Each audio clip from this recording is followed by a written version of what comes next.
Voilà, on passe maintenant à la table ronde. J'aimerais, dans un premier temps, avant de passer à toute une série de questions que j'ai listées, on va voir un petit peu comment gérer les choses, mais j'aimerais tout d'abord vous présenter Stéphane Robert. Donc, Stéphane Robert, il est professeur à la HEIG à Yverdon. C'est quelqu'un que j'ai eu l'occasion d'interviewer en son temps autour justement de l'intelligence artificielle et d'un projet qu'il avait de gestion des urgences en Suisse romande. Alors, en deux mots, Stéphane, indique-nous un petit peu comment est-ce que tu utilises l'intelligence artificielle au quotidien. Voilà, alors merci de me donner la parole. Merci aussi à Monsieur Drappé, vraiment fantastique. J'ai pris beaucoup de notes et puis en fait, ça nous montre qu'on a peut-être un regard un tout petit peu différent, mais en fait, j'ai l'impression que les conclusions sont un peu identiques, quoi, parce que euh, Monsieur Drappé, eh ben, vous avez parlé de justement, vous avez pris ça peut-être d'une vue d'hélicoptère, comme ça, vous regardez un peu l'IA de loin, les conséquences, etc. Moi, c'est plutôt l'inverse que j'avais envie de faire, c'est plutôt d'aller dedans et puis de démystifier tout ça. Donc finalement, je pense que le but, il est un petit peu la même chose, mais enfin, euh, mais voilà, avec des approches un petit peu différentes. Ça, Et j'aimerais Stéphane, bien si tu parler permets de... juste, Stéphane, Oui, si oui, tu oui, permets, oui. dis-nous juste en deux mots pour qu'on puisse Oui, un peu percevoir comment est-ce que tu travailles au quotidien avec l'IA. Tu es oui, toujours alors, sur ok, ce très bien, très projet bien. de gestion des urgences. Oui, oui, alors très bien. Ben, déjà, comment j'y suis venu? Peut-être juste en deux mots. Alors, j'ai commencé par une école d'ingénieur HES. Ensuite, j'ai continué mes études à l'EPFL pour un master. Ensuite, j'ai fait un doctorat à l'EPFL. Ensuite, j'ai fait un postdoc à l'université de Berkeley. Puis l'université de Berkeley, je pense que c'est une des universités qui est une des mieux connectées maintenant à la Silicon Valley. Et puis qui a, voilà. Et puis ensuite, je suis revenu en Suisse. Et effectivement, il y a une dizaine d'années que je travaille un peu dans ce domaine-là.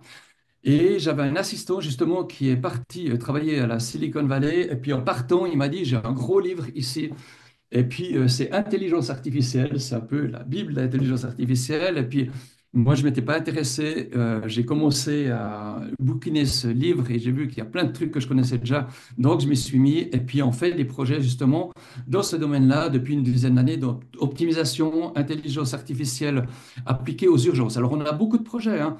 Je veux dire, on a, et effectivement, un des projets que tu mentionnais, Serge, c'est par rapport aux urgences. Effectivement, alors, bon, ça a été dit, on a numérisé plein de données et puis on a essayé de deviner, voilà, de monter un système de réseau de neurones pour essayer de prédire le nombre d'urgences qui arriveraient le lendemain à l'hôpital, quoi. Donc, si demain matin, vous me demandez entre 11 heures et midi combien de personnes vont arriver aux urgences au CHUV, eh ben, je pourrais vous dire à 10% près combien de personnes pourront arriver au CHUV à peu près. Et puis après, on fait encore des estimations, par exemple, sur leur durée du séjour à l'hôpital. Donc, voilà, ça c'est un projet. On a encore d'autres projets, effectivement. Maintenant, on est en train de faire un projet qu'on a commencé et puis qui est relatif aux catastrophes justement qui peuvent arriver de manière un peu impromptue. Et puis maintenant, ben, ça arrive de plus en plus. On a de plus en plus de catastrophes. On voit ce qui se passe au Valais. On voit, il y a eu enfin, pas trop d'attentats chez nous, mais il y a eu la pandémie, etc.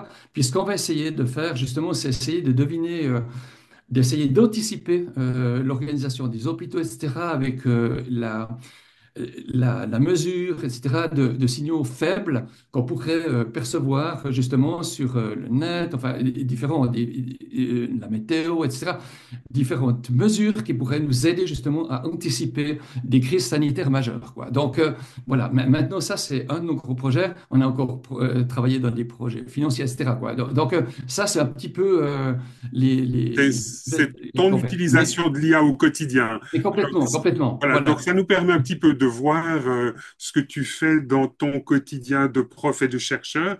Et comment Ouais. est-ce que tu réagis, toi, aux propos de Galdric que tu as entendu tout à l'heure? Moi, comme j'ai dit juste avant, c'est que je suis totalement d'accord avec ce qu'il dit. Je veux dire, il y a aucun souci avec ça. Je trouve que l'approche, elle est intéressante. Elle est, comment? On on voit qu'on prend de la distance par rapport à l'IA. Nous, on a plein les mains dans le cambouis, etc. Puis je pense que c'est les questions qui ont été posées sont tout à fait pertinentes. Je veux dire, je pense qu'il n'y a pas de problème à ça. Euh, je pourrais redire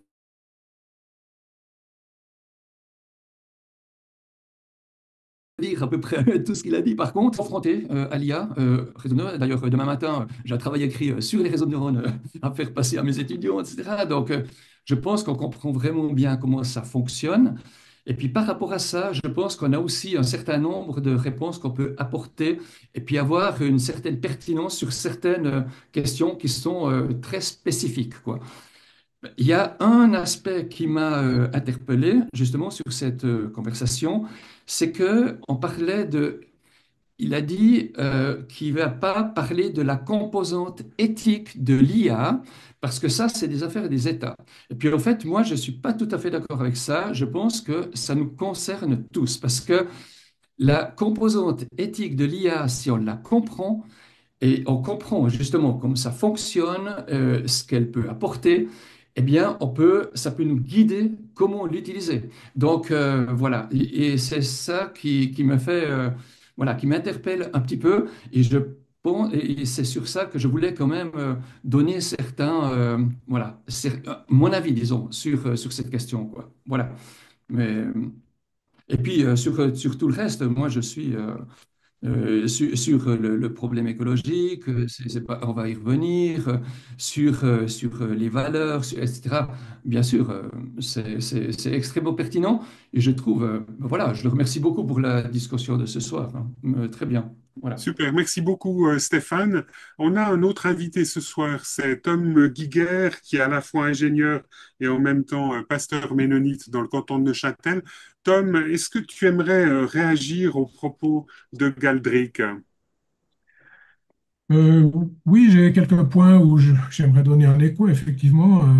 Déjà, merci pour cette introduction ou cette invitation à la réflexion qu'on a pu faire avec Galdric. C'était fort intéressant.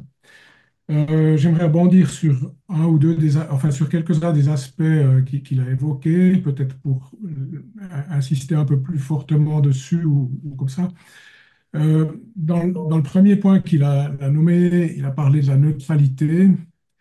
Et puis, oui, bon, personnellement, le fait que je travaille dans la technique depuis le début de ma carrière professionnelle, et j'ai aussi déjà dans les années 80 eu affaire au balbutiement du développement de l'intelligence artificielle à l'époque, ça m'a amené quand même aussi à réfléchir sur le volet éthique de la technique en général. Et c'est aussi à ce moment-là que j'ai découvert notamment Jacques Ellul, qui a pas mal alimenté ma réflexion. Et par rapport à cette question de la neutralité, Ellul souligne en fait que la neutralité, c'est un leurre. Il dit pour les moyens techniques, ils sont en fait pas neutres, ils sont ambivalents. Et puis, il est quasiment impossible de prendre un moyen technique quelconque enfin, sans en accepter aussi les effets néfastes. Donc, on va pouvoir en tirer un certain nombre de bénéfices, mais on va aussi obligatoirement prendre avec les effets néfastes. Et ça, plus les moyens deviennent importants, plus cette question est quand même relativement importante de mesurer je dirais, les conséquences de l'utilisation de ces moyens. Tom, juste pour essayer de préciser un peu ta pensée, finalement, toi, tu es d'accord avec Galdric en disant que le mot neutralité n'est pas pertinent, mais tu parlerais d'ambivalence. Ça, ce Voilà, serait le terme pour caractériser absolument. l'outil. Il l'a d'ailleurs très bien montré, par exemple, avec les aspects d'esclavage et d'impact écologique. D'ailleurs, pendant de nombreuses années, on s'est efforcé de fermer les centrales nucléaires un peu partout. Puis grâce à l'intelligence artificielle, maintenant, on rediscute très sérieusement à remettre des centrales nucléaires en marche un peu partout aussi. Donc, quelque part, enfin, la dimension que prennent les aspects aussi négatifs, ils sont vraiment à prendre en considération. Et on ne peut pas simplement faire le choix de dire on se contente de bien réfléchir et de sélectionner que les moyens positifs, les effets positifs. Deuxième point, quand il a mentionné qu'est-ce qui nous tient à cœur, il a évoqué aussi que l'IA conduit vers une certaine standardisation de l'information, en particulier de celle qui est disponible en ligne. Et puis, je suis tombé il y a quelque temps sur un article intéressant qui mettait en avant aussi une question euh, assez pertinente, c'est toute la question de l'autophagie. En fait, à force de mettre à disposition de l'information générée par l'IA en ligne et que l'IA continue de s'alimenter de plus en plus d'informations autogénérées, on assiste à un souci d'autophagie et quelques expériences ont montré que bah, les modèles, avec le temps, tendent à s'effondrer si on ne fait pas attention. Donc, si tu permets, Tom, qu'est-ce que tu entends par autophagie? C'est le fait de se manger soi-même, c'est ça? C'est le fait de manger ses propres excrétions, si on peut dire comme ça, de façon un peu crue. Donc, l'intelligence artificielle finit par s'alimenter elle-même, quoi. Ouais. Et puis, je voudrais juste partager ici deux images euh, d'une expérience qui avait été faite à l'époque où on prend des chiffres manuscrits, on entraîne un système avec ces chiffres manuscrits, et puis ensuite on lui demande de générer lui-même d'autres chiffres manuscrits, enfin sur la base de cet entraînement. Et puis chaque fois que le système, enfin, le chatbot ou le robot régénérait des nouveaux chiffres qu'il aurait appris à générer, on réingère ce résultat, on lui fait réingérer ce résultat après 20 itérations, après 30 itérations. Et ce qu'on remarque ici avec les chiffres, c'est qu'en fait, après un certain nombre d'itérations relativement faibles, le système n'est plus en mesure que de générer des résultats qui sont parfaitement identiques. L'expérience se passe aussi avec des visages. Par exemple, on alimente le système avec des photos de visages réels. Et puis ensuite, on lui fait générer des visages. Et le résultat de cette génération, on le réalimente avec ce résultat à plusieurs itérations. Et ce qu'on observe, c'est qu'au bout d'un certain nombre d'itérations, toutes les personnes commencent à se ressembler, quoi. Et c'est là que ben, les spécialistes parlent d'un effondrement du modèle. Et on pourrait quand même se poser la question si, à terme, il n'y a pas un gros souci qui va nous arriver dessus là, avec ces systèmes d'IA. Ok, Euh, donc ce que tu veux dire par là, c'est que finalement, voilà, il y aura vraiment une sorte de nivellement un peu de ce qui sera produit. Si on parle des textes, par exemple, finalement, il y aura une sorte de ressemblance au niveau du voilà, de style, etc. standardisation, de nivellement de standardisation. Là. Enfin, Oui, Galdric l'a dit aussi d'une autre manière. Hein. ok. Et ensuite, je dirais, on a aussi évoqué la question des outils qui modifient notre rapport au monde. Et puis là aussi, il me semble que il y a un élément important qu'il faut mettre en lumière avec l'avènement des réseaux sociaux. Par exemple, on a remarqué dans quelle mesure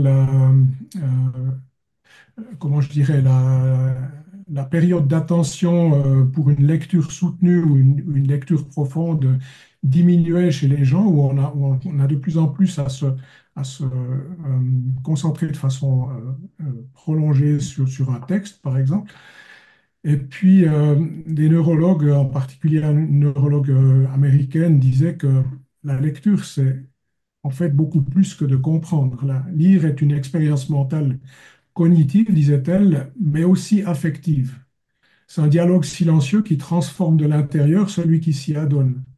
Lire forme l'un des ressorts fondamentaux de l'empathie, et les spécialistes pensent qu'il est urgent d'encourager les jeunes à lire autrement que sur écran. Les supports sont porteurs d'un usage qu'ils suggèrent à l'utilisateur et toutes les études montrent que les écrans incitent à une lecture rapide, superficielle, diagonale, au détriment de la qualité de la compréhension. Et puis, je pense que la disparition progressive de cette faculté d'attention soutenue ou de lecture profonde, si on veut, euh, qui nous laisse entrer en communion avec un texte et avec son auteur, mais en évidence combien le système technicien ou, à plus forte raison aussi, les résultats générés par l'AI, si on ne fait plus l'effort de lire soi-même des textes, mais plus que des résumés qui sont générés à la volée, insidieusement, l'humain, dans ses facultés de raisonnement critique et complexe, s'en trouvera affecté. Et c'est justement ces facultés-là qui, jusqu'à présent, constituaient le fondement du développement intellectuel de nos sociétés. Et là, je pense qu'il y a aussi un certain appauvrissement auquel on risque de faire face. Et je me dis que la raréfaction de ces facultés participe peut-être aussi à la polarisation croissante de notre société. Elle nous rend plus vulnérables à l'écart d'informations fabriquées, de réalités alternatives, de théories complotistes. Et dans ce sens, je dirais que l'affaiblissement de ces facultés impacte directement notre esprit critique, notre discernement et finalement nos capacités relationnelles aussi. Ok, super. Thomas, est-ce que tu as terminé ta première réaction au propos Je de... m'arrêterai peut-être là pour le Pour moment. l'instant. Ok, super. Ouais, il y a Galdric, peut-être est-ce juste que... encore, je m'excuse, juste Oui, encore un dernier point. Galdric a aussi évoqué la question de la solitude euh, que, enfin, qui était suscitée par des gens qui sont de plus en plus en interaction avec des moyens techniques. Et là, je reviendrai aussi un peu à Ellul et qui dit que le système technicien, comme il le décrit, c'est-à-dire l'ensemble de toutes les techniques qui coagissent ensemble, euh, nous enfin, constitue en fait comme un nouveau milieu naturel pour l'humain. Et puis, tend aussi à isoler l'humain de son environnement naturel et du monde. En fait, quelque part, c'est une espèce de couche médiatrice entre l'homme et son environnement réel, entre le monde, entre la nature, entre ses prochains qui se met comme ça progressivement en place. Et c'est vrai que quelque part, ouais, cette solitude se fait ressentir en ce sens-là aussi. ok, merci beaucoup Thomas. Galdric, juste avant que je donne de nouveau la parole à Stéphane, parce que j'imagine que voilà, ça doit un petit peu bouillir de son côté. Donc vous avez, Galdric, vraiment voilà, un acquiescement assez large par rapport à votre propos. Est-ce que vous souhaiteriez réagir? Pas particulièrement. Enfin, je remercie Thomas et Stéphane pour leur piste d'ouverture. Et puis, en effet, je suis intéressé de les Stéphane, entendre voilà, aussi. réagir maintenant. Ouais. Stéphane, est-ce que tu es d'accord? Tu m'as glissé là que tu avais quelques slides qui te paraissaient Et, importantes. bon, alors super. Voilà, bon, ben moi, ce que je voulais justement, c'est parler un petit peu de, voilà, d'ouvrir le capot un petit peu dans ces LLM. Parce que, alors, Attends, explique-nous LLM, parce que ah là, oui, tu vois, c'est les modèles de langage hein, sur lesquels, voilà, c'est en voilà, anglais, donc c'est ils Large sont Language Models. Large Language Models. Oui. Voilà, voilà. Alors, je voulais juste vous dire un tout petit peu comment ça marche, donner une intuition, puis de regarder un petit peu sous le capot ce qui se passe, quoi. Parce que la semaine passée, justement, on a parlé pas mal de prompt engineering, comment ça marche un petit peu, ça c'était sympa. Et puis en simplifiant, eh ben, je dirais que comment c'est constitué? Eh bien, c'est que on va séparer des textes comme ça et on va faire des tokens, comme on dit, et puis qui comprennent à peu près 3,5 lettres à peu près. Et puis on va les encoder, on va les projeter comme ça dans un espace vectoriel à plusieurs dimensions. Et puis, on va vectoriser tout ça et ce qu'on va essayer de retrouver, et puis ça, c'était la grande nouveauté justement, et puis c'est pour ça qu'on peut avoir ChatGPT, les LLM, etc., c'est d'avoir un concept qui est assez abstrait parce que comme on a plusieurs dimensions justement avec les mots, maintenant, eh bien, on peut les rapprocher. Par exemple, ici, on a un chien, un chat, etc. Mais dans une autre dimension, on peut les rapprocher avec rapprocher un chat avec du lait, par exemple, et puis avoir des concepts qui sont un peu plus abstraits. Et puis, voilà, donc on va créer un corpus comme ça, et puis on va le créer en lisant justement plein de textes à disposition. Puis on va créer un corpus de cette manière-là. Ensuite, on va passer ce corpus à travers ce qu'on appelle un réseau de neurones. Et le but, alors, c'est une architecture comme en haut à droite, hein, donc c'est assez compliqué. Et puis, à travers ce réseau de neurones, eh bien, on va ajuster un certain nombre de paramètres qui est gigantesque. Et tout ça pour essayer de deviner le prochain mot. Donc, si on commence une phrase, on dit The cat likes to sleep in the, et puis on a à peu près 50 000 possibilités. Voilà. Et on va regarder la probabilité la plus proche, quoi. Donc, on va dire, OK, bon, bah, là, le chat, il va dormir quoi, sur la rue, sur le lit, non, dans le box, et puis c'est la probabilité la plus haute. Donc, là, il y aura une probabilité qui viendra, et on va se dire, OK, on va continuer la phrase comme ça. Et ça, c'est juste pour trouver le prochain mot. Donc, c'est ça que fait le LLM. Mais alors, ça, c'est la première partie, et puis ça va poser notre fondement de notre modèle de langage, en fait, quoi. Mais c'est pas tout. Maintenant, on parle de l'étape numéro 1, et puis c'est un modèle qui est pré-entraîné. Voilà, c'est la fondation, quoi. Donc, et puis on va regarder ce modèle sur DeepSeek qui vient de sortir, hein. Il est entraîné sur 15 000 milliards de mots, quoi. Donc, ça fait à peu près tout l'Internet, quoi. Donc, c'est juste gigantesque, quoi. Alors, après, eh bien, on a un modèle qui va nous deviner un prochain mot. Seulement, ça suffit pas parce que ici, on veut un chatbot, quoi. On veut quelqu'un qui nous réponde, voilà. Alors ça sera de l'étape numéro 2. C'est ce qu'on appelle le fine-tuning supervisé. Donc, dans ce fine-tuning supervisé, eh bien, on va apprendre au chatbot, puis on va lui donner tout plein d'exemples. On va lui donner des questions, des réponses. On va dire, OK, le professeur dit ça, il interroge son élève, l'élève répond d'une certaine manière, etc. Et puis, on va lui donner un corpus comme ça de, de questions-réponses pour vraiment l'apprendre à répondre aux questions qu'on lui poserait, quoi. Et comme Lama, par exemple, il y a Lama Instruct où on peut donner la nature de l'interaction. Après, il y a le fine-tuning par les préférences. Et puis là, c'est ce que nous disait Monsieur Trappé. Alors voilà, si j'ose l'appeler Galdric, voilà.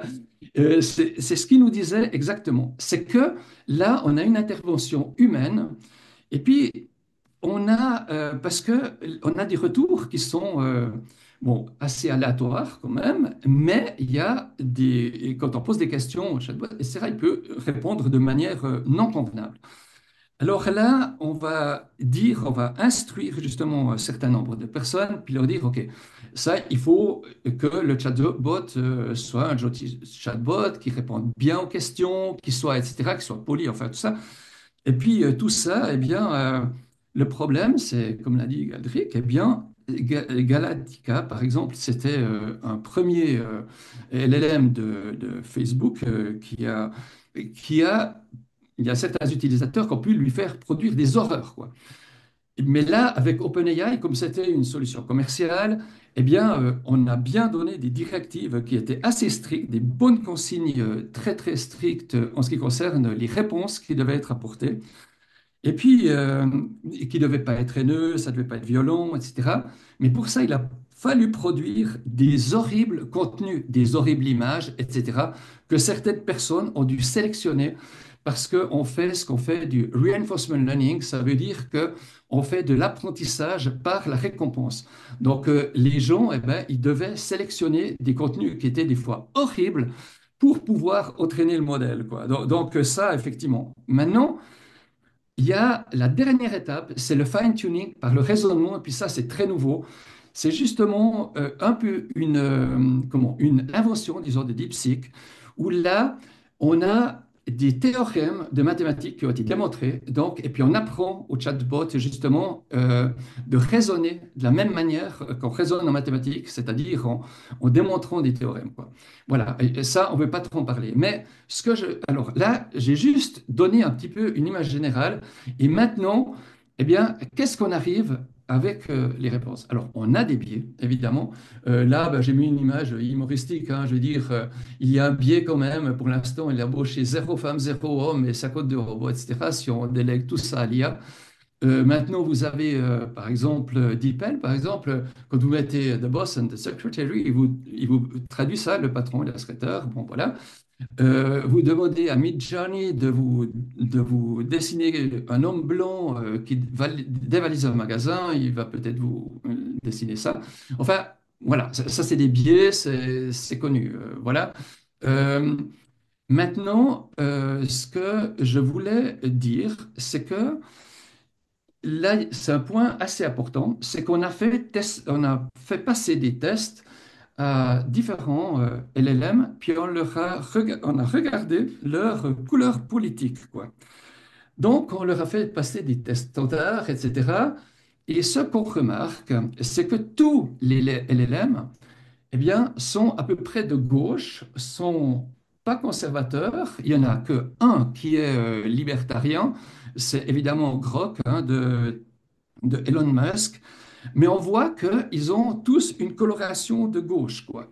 Donc, ça, c'est quand même assez intéressant. Donc, on voit qu'il y a toute une partie de l'entraînement de nos modèles qu'on connaît et qu'on ne maîtrise absolument pas. On est obligé de les utiliser tels qu'ils sont. Et puis, c'est ça que je veux, voilà, je veux simplement un C'est peu ce que tu voulais alerter. mettre en avant. Pardon? C'est ce que tu voulais, c'était ton message, c'est de dire que Mais finalement, il n'y a pas de neutralité c'est de un l'IA. message, justement. C'est un Oui. message. C'est que derrière ça, il y a une idéologie. Et puis, ici, ce qu'il a essayé de faire, c'est justement de mettre. Alors, on peut faire ce qu'on fait, comment? On peut geler certaines couches du réseau de neurones et puis apprendre juste la dernière couche, par exemple. Et puis, ce qu'il a dit, c'est qu'il a essayé d'apprendre un réseau de neurones à changer d'orientation politique, quoi. Donc, il l'a alimenté qu'avec des articles The Atlantic, The New Yorker, etc. pour la position gauche. Pour la position droite, c'est National Review, The American Conservative, etc. Et puis, on voit qu'après avoir ingurgité des nouveaux éléments, eh bien, il est devenu, pour certains, à droite. Donc, il y a une espèce de dépolarisation comme ça de GPT, quoi. Donc, c'est intéressant parce qu'on dit qu'à l'origine, il est polarisé et on peut le dépolariser, mais partiellement seulement, quoi. Donc, lui, ce qu'il dit, voilà, c'est que on peut quand même un peu l'influencer, mais un des messages que j'aimerais surtout faire passer aussi, et puis ici, il y a bon, bah, Trump, par exemple, il dit, OK, bon, bah, tous les IA, etc., elles ont une philosophie woke, etc., LGBT compatible, etc. Et puis il a dit, maintenant, vous arrêtez avec vos histoires, maintenant, vous essayez d'introduire une neutralité dans les réponses des IA, quoi. Et il y a un exemple ici, c'est que si on a demandé à ChatGPT il y a un an, vous y demandez, peux-tu, par exemple, m'aider à argumenter contre l'avortement? Il y a une année, il vous dit, ah, je suis désolé, en tant que modèle de langage, il ne vous répond pas. Il vous dit non, il ne peut pas. Maintenant, vous demandez à ChatGPT 4, et puis il y a eu un changement de ça, eh bien, maintenant, il dit, ah oui, oui, oui, bah, je peux vous aider à formuler des arguments, etc., quoi. Donc, pour moi, ça me semble quand même assez dangereux. On peut, à mon avis, les utiliser dans un certain cadre, quoi, c'est évident, quoi. Mais par contre, si vous voulez les utiliser pour des messages, eh bien, pour moi, c'est ultra dangereux parce que le truc, c'est que vous pouvez bien être inspiré. Alors, sans, on parle de la pauvreté du message qui va s'appauvrir de plus en plus, ça c'est un effet, peut-être. Mais pour moi, les IA comme ça, c'est une espèce de gros filtre qui vous laisse passer et qui vous répond que ce qu'il a envie de répondre. Voilà. Alors, Ok. le Alors, problème, Stéphane, si tu permets, moi j'aurais une question là. Toi, en fait, en disant cela, tu dis qu'il faudrait avoir une intelligence artificielle qui soit chrétienne, qui soit mais, qui finalement soit souveraine, comme les gens disent. mais complètement, ça c'est clair. Ça, c'est un plaidoyer que tu ferais. Ça, c'est le plaidoyer que je ferais. Mais le truc, c'est que, juste pour vous donner des chiffres, hein, c'est que pour entraîner une IA, enfin depuis la base, hein, eh bien, ça fait,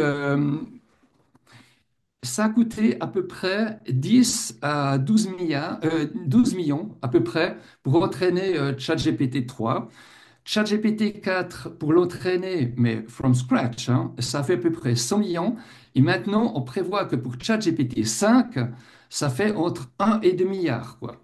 Alors voilà, Ok, ça, donc si tu ça, c'est permets, le message. Stéphane, moi je trouve cette idée assez intéressante. On pourrait demander à Galdric ce qu'il pense, parce que voilà, moi j'ai entendu dire, en tout cas, il y a du débat dans toutes sortes d'églises par rapport à cette question de l'intelligence artificielle souveraine et que ça pourrait être un plus. Est-ce que là, par exemple, Galdric, pour vous, ça sauverait un peu, du point de vue en tout cas du contenu et de la perte peut-être d'une dimension chrétienne, est-ce que ça sauverait cette machine?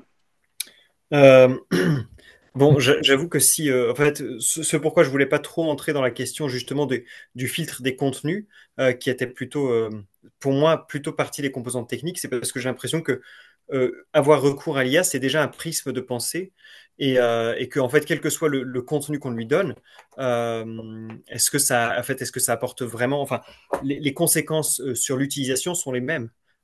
Telles que j'ai essayé de les décrire par rapport à ce que ça peut induire comme perte ou comme modification du rapport au monde.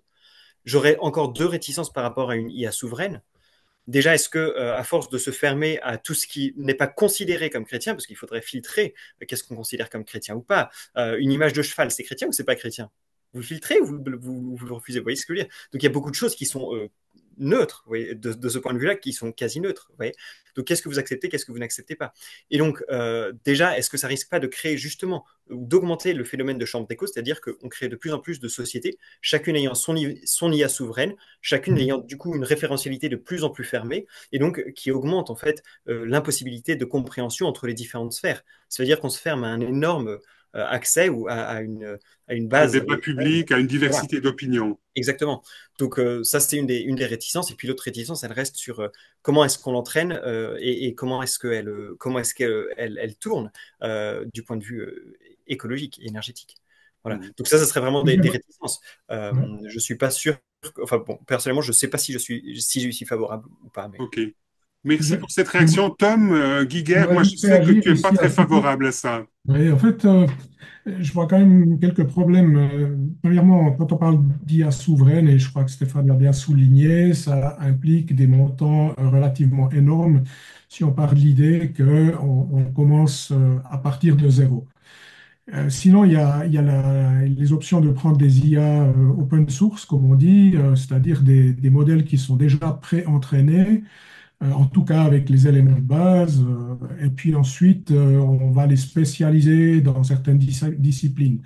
Mais jusqu'à présent, il y a très peu de fabricants ou de fournisseurs d'IA open source qui sont quasiment toutes fournies soit par ChatGPT, enfin OpenAI, par Google et enfin, toutes les grandes sociétés, où ces sociétés divulguent effectivement le corpus complet des informations qu'ils ont utilisées pour les alimenter.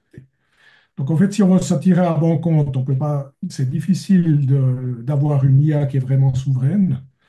Et puis après, admettons qu'à partir du moment où j'ai une IA que je vais commencer de spécialiser dans la foi chrétienne, Je vais faire quoi? Je vais faire une IA calviniste, catholique, ménonite. Qu'est-ce que je vais faire là?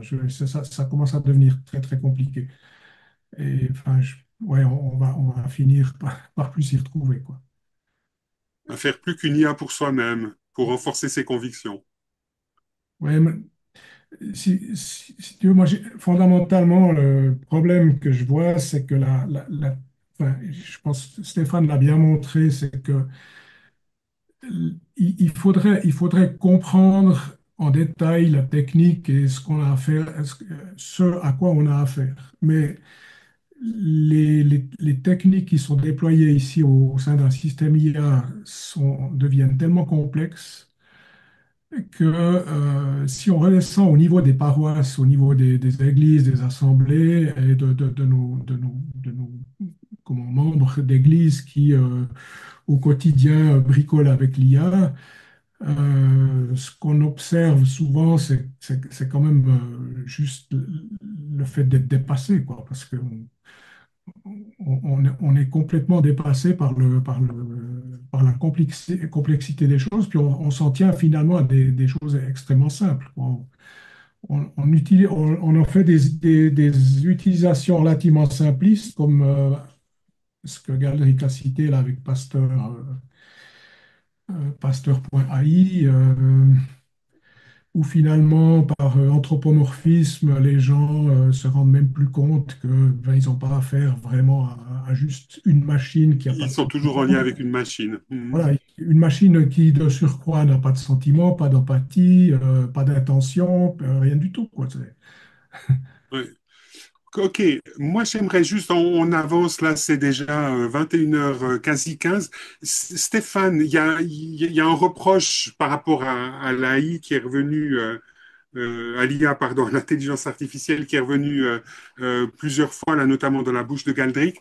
Comment est-ce que toi tu réagis par rapport au coût écologique que représente le recours de plus en plus de personnes à l'intelligence artificielle? Et puis je pense que cet algorithme, il a été donné par Alexandre Tulkanov. Et puis il dit, OK, est-ce que il faut que la réponse soit vraie?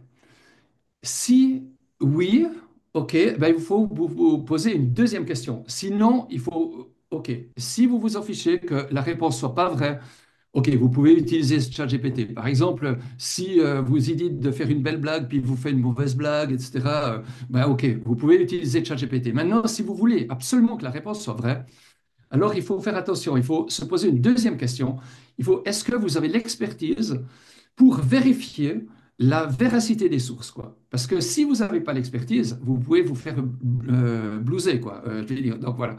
Mais même si vous avez l'expertise, eh bien, est-ce que vous l'avez? Il faut vous poser encore une autre question. Est-ce que vous pouvez endosser la responsabilité de la réponse de ChatGPT si jamais elle est fausse? Parce que si vous devez faire un diagnostic médical, par exemple, sur la base d'une réponse de ChatGPT, est-ce que vous avez l'expertise? Est-ce que vous pouvez endosser la responsabilité? Et si vous pouvez endosser la responsabilité, eh bien oui, c'est un possible usage de ChatGPT. Puis moi, il me semblait important de dire ça Hmm. parce que il me semble qu'au niveau spirituel, c'est hyper important. On a affaire à la vérité, quoi. Donc, il faut faire attention avec la vérité, quoi. Voilà. Donc, Ça, juste pour résumer, en fait, là, ce que tu dis, c'est que, voilà, on peut lire dans la littérature que, il y a ce qu'on appelle des biais, donc des choses qui peuvent être oui. fausses. Il peut y avoir des hallucinations qui sont produites. Donc, il faut toujours qu'il y ait un humain dans la boucle qui vérifie. Et puis, toi, Mais- alors, il y a non, mais vérification. disons, Puis après, il y a même la possibilité d'endosser la responsabilité, bien oui, entendu, par rapport aux propos qui est tenu. mais c'est celui qui l'utilise, qui Oui, doit faire cette démarche. Je veux tout dire, à c'est fait. l'humain, mais c'est l'humain qui l'utilise, quoi. Et puis ici, bon, je passe très vite. Pourquoi, à mon avis, ce qu'on peut faire, ce qu'on peut pas faire, c'est évidemment, quoi, pour rédiger, simplifier, etc., brainstormer, etc. Quand il y a des systèmes, il faut aussi au système, comme l'a dit Tom avant, hein, je veux dire, de toute façon, il n'y a aucune conscience, il n'y a rien du tout. Je suis un bon assistant, sparring partner, des fois, pour découvrir certains trucs. Mais il faut surtout prendre conscience que c'est pas une encyclopédie, c'est pas Et puis, juste peut-être encore une petite histoire, quoi. C'est que je parlais l'autre jour avec une journaliste du Temps, puis on lui demandait si elle utilisait justement ces outils, et puis elle me dit non, mais moi, j'utilise pas parce que c'est justement plat, quoi, comme ça a été évoqué, quoi. C'est que le discours devient fade, quoi. Et puis, elle a dit je vais endormir mes lecteurs. D'autre part, j'ai encore entendu un éditeur qui disait que vous pouvez corriger avec ChatGPT, vous pouvez reformuler et éventuellement. Mais il ne faut pas laisser tout le texte faire ChatGPT parce que c'est vous moquer de vos lecteurs là, parce que c'est juste ChatGPT qui répond à votre place, quoi. Donc ici, voilà. Alors là, c'est Richard Emmanuel Estes, c'est quelqu'un de chez nous qui nous donne des conseils. C'est plutôt au niveau pédagogique, c'est complètement laïque. Mais ce que je dis surtout par rapport à la Bible, pour moi, la Bible, elle est sacrée, quoi. Donc, comme ça, la manipuler, la distordre, etc., c'est ce que fait ChatGPT, hein, je vais dire. Donc, voilà. Et puis Ok. maintenant, bah, justement, je vais répondre à ta question par rapport par rapport à l'économie et l'écologie. Mais moi, je peux que abonder dans ce sens-là. Je vais dire, de ce qu'a dit Galdric, quoi. Je vais dire, c'est sûr, quoi. Là, on se dit qu'on va prendre le mur, puis on ne sait pas quand, mais je veux dire, quand vous regardez l'évolution des planètes, des limites planétaires, ce sujet-là, je dirais qu'il y a sur mon site, il y a une vision, il y a 1 heure de vidéo justement sur ce problème-là. Et puis en 2009, vous voyez qu'il y a 3 limites qui ont été dépassées, en 2015, 4, et puis maintenant 2026. Et puis c'est pas seulement de la consommation énergétique, je vais dire, il faut prendre tout en compte. C'est pas seulement le fait d'entraîner les modèles, mais c'est en plus la fabrication de toutes les puces, de tous les data centers, de tout ça, qui font une pollution extrême, quoi. Ça, Donc qui vont finalement, ce que tu nous dis, un toi, en tant stress que énorme sur la praticien Terre. de l'IA, Ouais. c'est que ne vous abonnez surtout pas aux intelligences artificielles parce que du point de vue écologique, c'est la catastrophe, on va dans le mur. Donc finalement, J'ai restez avec votre ordi et avec le moteur de recherche Google, ça vous suffit. j'ai pas ça. Vous savez, sur le gros problème, c'est que c'est une espèce de. Moi, je vois ça comme une fuite en avant, quoi. Et puis, on est quelque chose comme dans un déséquilibre global, quoi. Donc, et puis, il y a beaucoup d'autres problèmes, hein, je veux dire, avec l'IA. Hein. C'est pas seulement ça. Il y a le problème écologique, c'en est un. Mais l'autre problème, c'est justement les limites qu'on met justement à l'IA, quoi. Et puis les limites, justement, peut-être éthiques, etc. Parce que maintenant, il y a la principale motivation, je dirais, des gens pour être quand même assez proches de ce milieu, et puis en plus, en connaissant des gens qui ont reçu des financements énormes pour créer des nouveaux modèles IA, eh bien, tout le monde, c'est une course maintenant qui est effrénée, quoi. Donc, le problème, c'est que quand vous avez entendu OpenAI, par exemple, qui vire le gars qui est responsable de l'éthique, eh bien, ça veut bien dire quelque chose, quoi. C'est qu'il ne veut pas s'encombrer justement de ce genre de problématique parce qu'il doit aller très vite. Et puis, OpenAI, bah, ce que je peux vous dire, c'est que je pense qu'actuellement, ils sont en danger, quoi. Parce que vous avez peut-être vu les dernières nouveautés de Google. Google, ils ont commencé assez tard à se mettre dans l'IA, mais maintenant, ils deviennent hyper forts, quoi. Et puis, spécialement l'équipe de Londres, quoi, avec DeepMind, quoi. Ils sont excellents, quoi. Donc, le problème, c'est que maintenant, même ChatGPT, euh, on peut se poser la question, ils sont dans une situation un petit peu critique actuellement, quoi. Tout le monde ne le sait pas, et puis ça, je l'ai d'une source assez fiable, quoi. Je suis allé visiter un ami à Princeton, quoi, qui justement est très très proche de ce milieu, voilà. Et maintenant, il y a énormément de choses qui se passent, mais ça va très très vite, et les gens ne veulent pas se préoccuper de ce genre de problème parce que c'est une compétition, mais au niveau étatique, que ce soit entre les États-Unis et la Chine surtout, et puis voilà, et entre les sociétés en elles-mêmes. Et puis je dirais que ça, c'est effectivement un gros problème, à mon avis. C'est que tout ce qui a été dit, c'est correct, mais le problème, c'est que les gens ne. C'est comme s'ils sont pris dans une course de vitesse que je ne sais pas quoi peut arrêter, quoi.